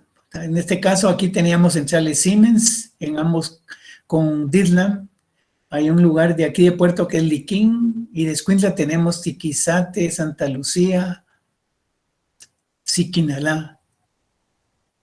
Entonces, y nuevamente, incluso es importante mencionarles lo que es el volcán de agua como red, ¿verdad? Punto. En este caso es un pasivo, pero así también hay equipos activos, ¿verdad? Hay otro tipo de repetidores y todo este esquema, muchos de esos estaban ubicadas, todas las torres de telefonía móvil, ¿no? Es una de las ventajas que tenían los nuevos operadores, ¿no? O sea, todo el estudio de ingeniería como tal ya estaba en esos esquemas. Y por este otro lado buscábamos ya el recorrido, ya, si se dan cuenta, este es en esquema SDH. Veníamos PDH, ahora brincamos siempre al esquema de Quetzaltenango para algunos lugares que ya manejan SDH, ¿verdad?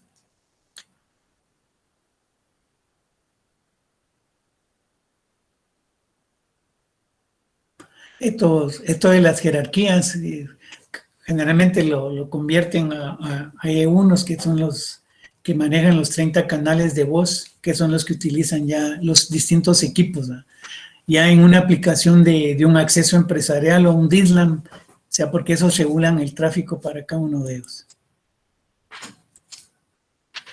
Esto ya lo hicimos, Cerro Chile. Y esta es la red regional, pero ya es en la versión digital, que en ese momento se proyectó para contratarlos.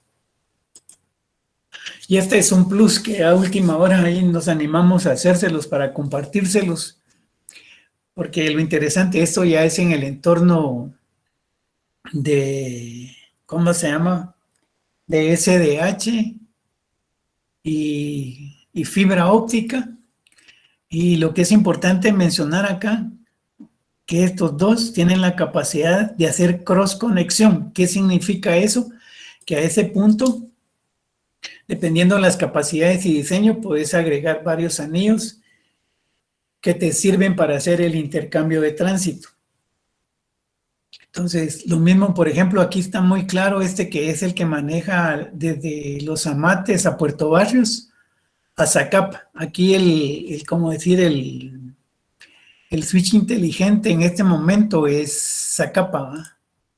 Que es el que está supervisando y bajando, ya sea que llamen a Puerto Barrios o que Puerto Barrios llame a.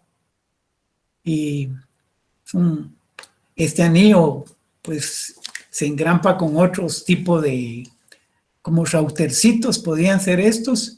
Entonces ya tienen, estos son en esencia de multiplexores, ¿verdad? Son los que auxilian a todos los demás routers para enrutar y completar las llamadas, o sea, las centrales telefónicas. Y esta es la característica que tiene, que combina lo que es parte del área nororiente con lo que es ya la etapa de interconexión al Salvador. Entonces, cuando no se cierra un anillo como tal, sino es el esquema equivalente a un bus, aunque tiene un concepto distinto, le llaman subtendido. Se dan cuenta, esta parte de Cabañas, aquí se nos corrieron por el tamaño de carácter. Cabañas, San Jorge, todo eso es Zacapa, y enlazan a San José Pinula, y meten a Jalapa y Monjas, y lo meten a Jutiapa. O sea, todo eso está en función de un análisis de interés de tráfico que puedan tener cada uno de esos puntos. Y todo eso que miran en distintos colores es fibra óptica, ya para una aplicación de altas características, monomodo, y con los compañeros de lo que es fibra óptica Plantexena tienen todos unos protocolos para validar cada uno de los enlaces de red, que la red cumpla con los márgenes de atenuación en cada tramo, o sea, las distancias mínimas a las cuales, o máximas a las cuales deben de hacer un empalme, y que ese empalme reúna las características como tal. Y este es uno en el área metropolitana. O sea, aquí parten siempre la misma situación. Aquí el que se está encargando, porque aquí pasa el otro principal, probablemente hay otro anillo similar a este, que es el que hace la conmutación del interés de Utatlán de llamar a, qué sé yo, por decirles algo, a Monteverde, a Reformita, que está en otro anillo, o Monteverde igual, ¿verdad? Y están los dos nodos principales. En este caso, Centro es el que está haciendo la cross-conexión. En este caso, Guardaviejo probablemente le está dando salida a tráfico de la móvil o tráfico de los distintos switch que tengamos ahí telefónicos como tal. Entonces, lo interesante es cómo en cada tramito, dependiendo acá, ¿cómo se llama? Router 1, le van asignando también sus fibras, ¿verdad? Y se los voy a mencionar por si se me llega a olvidar, es que también tienen protección, ¿verdad? Si hay un corte intermedio, tienen la capacidad de inteligencia de ya no enrutar tráficos entre estos dos puntos, sino comienzan a hacer la vuelta, ¿verdad? Pero ya es un margen de apoyo. Es una de las características de los anillos, manejar ese tipo de protecciones. Esto ya es multimodo, eso es de lo más antiguo que estaba en su momento. Monomodo, esta ya fue un brinco, ya mejorar la fibra, esta es fibra. Lo que vimos que era lo que estaban proyectando el 565 existente. Estos son proyectos que finalmente era para conectarse. Era la visión que planeamiento y diseño tenía en su momento para Huetelva, que ese era más o menos el esquema a conectarnos como tal. Incluso mencionan aquí su esquemita aquí, que podía hacerlo también vía radio, ¿no? Porque es parte de la infraestructura que tenían instalada. Ahorita ya hay tramos que ya han ido metiendo fibra, más en el Petén, que es tan plano que te dan líneas vistas más allá de los 25 o más kilómetros, ¿no? Y esto es como un plus para cultura general, ¿verdad? O sea, la planta externa, lo que hablábamos, cobre y fibra. En el caso particular, cómo se define, que realmente los que tenemos Turbonet, ya sea vía red fija, a excepción de los que lo tienen vía móvil, su servicio de datos, que es el esquema, ya sea vía radio o vía fibra, en la jerarquía SDH o DWDM, según donde estén, pues tienen esas características, ¿no? Pero ahorita lo útil, lo valioso es todo el cobre que tienen instaladas las telefónicas. Entonces no lo van a desechar. Entonces todavía siguen buscándole las características para utilizarlo, ¿verdad? Entonces, ¿cómo realmente ese tipo de infraestructura la siguen utilizando, ¿verdad? O sea, es como una conexión punto a punto en cobre. Esto es bien interesante porque cuando estemos viendo el diagramita del DILAM nos va a orientar. O sea, las partes o elementos principales, ¿verdad? Los expertos de planta externa ya los podrán ir afinando. Está el distribuidor, la canalización, los postes, los cables, lo que más o menos ustedes tienen la oportunidad, si es que la tienen ahora, de verlos armados, las cajas terminales, hasta que llegan a la casa, los benditos pares de cobre. Aquí una definición de lo que es la canalización, que es la perforación pura, los ingenieros civiles, para ir instalando las distintas capacidades. Y originalmente Guatel tenía hasta cables con protección de plomo, que en principio son cables pesados, y pónganle de alta capacidad un cable así de 3,000, 5,000 pares. Es una cuestión bien. Entonces, ya después de eso, al instalarlo, está la red primaria, la red secundaria. O sea, cómo se van uniendo los distintos puntos. Y este es un esquema así que lo obtuvimos ahí de Internet. O sea, el apoyo a Internet fue bastante importante. También el apoyo de el amigo Edgar Wills, que también nos echó la UPA.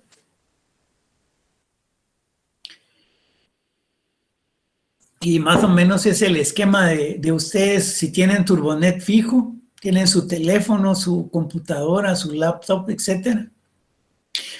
Aquí lo tienen integrado, pero hay ¿cómo se llama? Un splitter, un pequeñito, es este. Realmente este es el splitter, divide hacia el teléfono y hacia la máquina.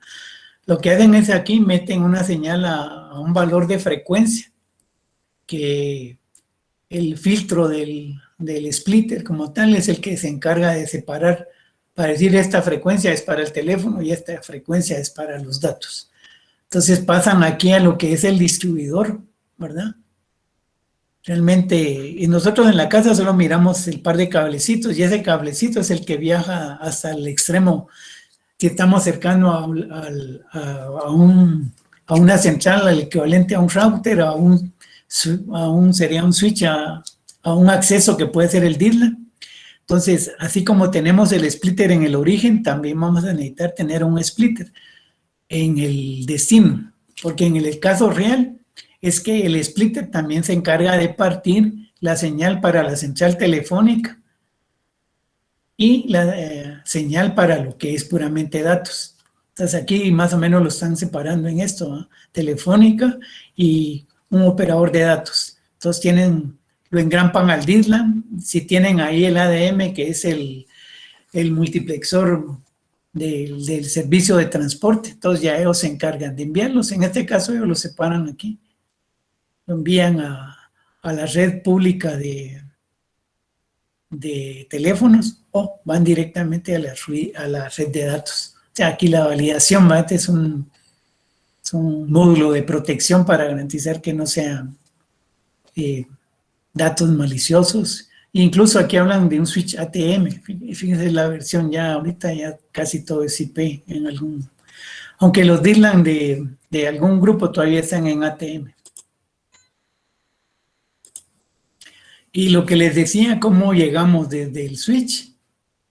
Este es como para efecto didáctico, ¿verdad? Aquí están ellos le llaman sala de mufas, que es donde engrampan las capacidades del cable y cómo las van metiendo y las van ahí ramificando, dependiendo del interés y densidad de cada servicio, los van abriendo.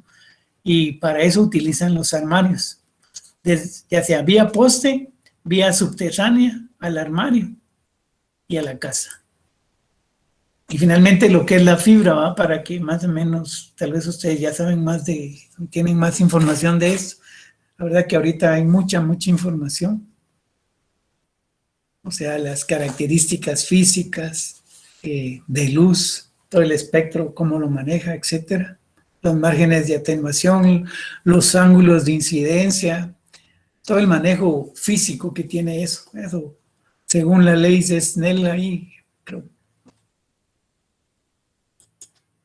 Y esto se los quería compartir porque realmente donde llegan a rematar, digamos, en la red, cuando salen de sus equipos, de los switch, o sea, en el caso particular a nivel de IP, salen de los switch de 24 puertos, los engrampan como tal en ese grupo de fibritas y los vienen a rematar acá. Tiene la característica esto que en cada uno de estos elementos hacen la reserva de fibra, los engrampan y ya para conectarlos, los identifican y hay todo un protocolo para que se cumpla con los distintos conectores, ¿va? Dependiendo del fabricante, aunque ya las operadoras ya tienen un estándar y una normalización de conectores, porque no es cómodo estar teniendo distintos tipos de conectores, ¿verdad? O sea, hay una gama así. Entonces, el SC, que es el que más, SC o ST, es el que más utilizan principalmente a ese nivel. Y finalmente, ¿verdad? Desde lo poquito que pudimos ahí compartirles, ¿verdad? Para que más o menos sepan de dónde venimos y pues ya ustedes tendrán el reto de ir mejorando en el caso de Guatemala.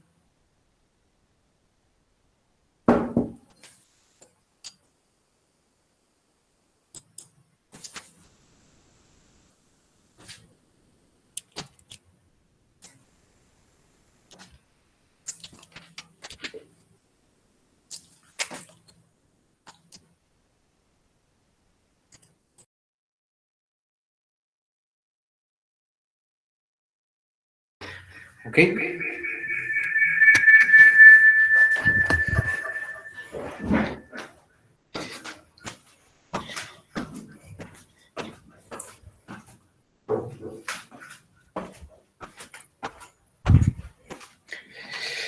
Ok, muchas gracias, ingeniero Luis Enrique García Ocaña.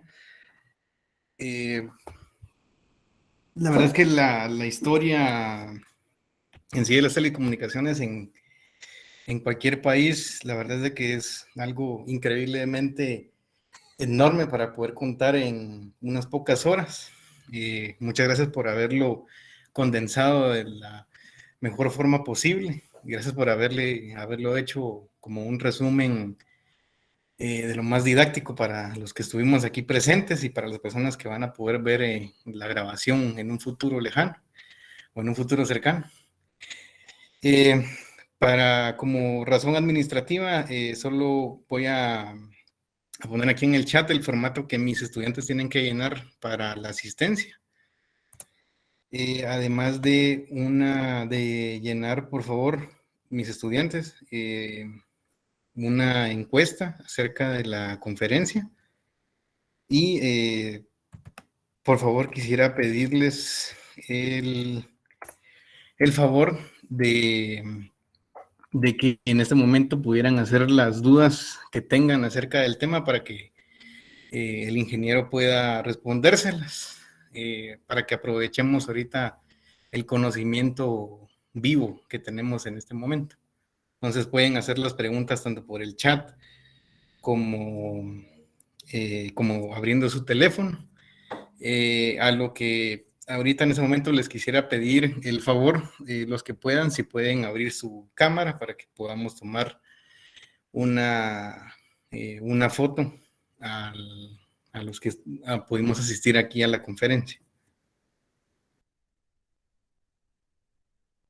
Por favor, los estudiantes utilicen ese formato y escriban ese formato en el chat para la asistencia, para que se les pueda tomar en cuenta. Ok, si tienen alguna duda, la pueden escribir en el chat o la pueden abrir el micrófono para poder realizarla. Daremos hasta las 9:05 y si no, pues terminaremos la conferencia. La verdad estuvo muy interesante. Ok, una de las preguntas de Edwin para el ingeniero es si podría mencionar nuevamente lo que era la compresión de voz, por favor.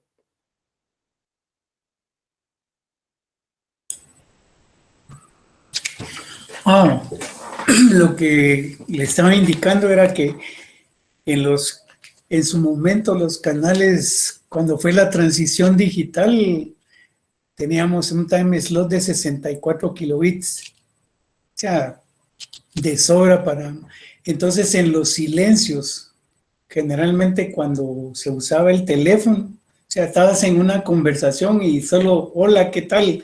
Ese margen de espacio en el tiempo es lo que han ido analizando, pues.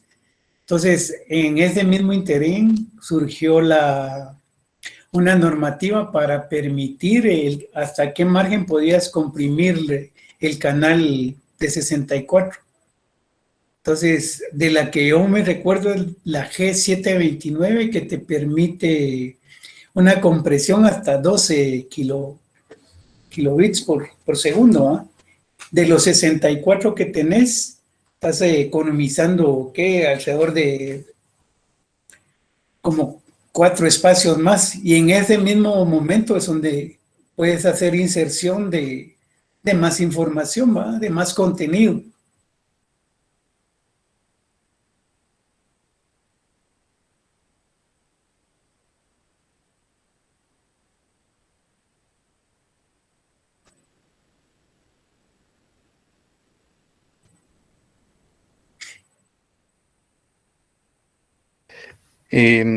Como último punto, solo, ingeniero, si nos podría dar un poquito de más contexto esa pregunta que nos dejó de por qué es de que se afirma lo que se dijo en la presentación de que la ley de telecomunicaciones en Guatemala es una de las mejores.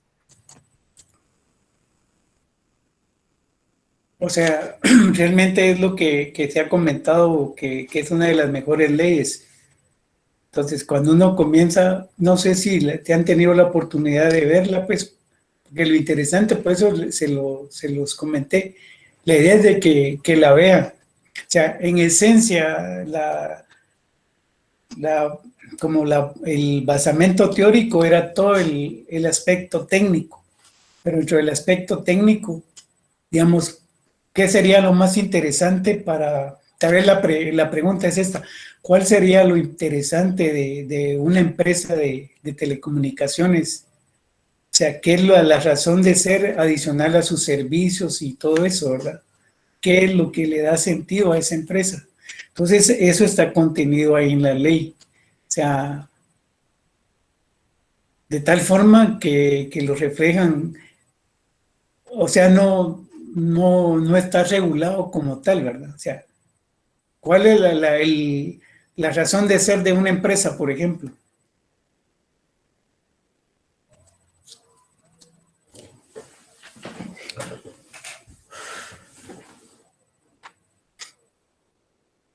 Sí, probablemente podría ser la razón de ser sería generar una utilidad.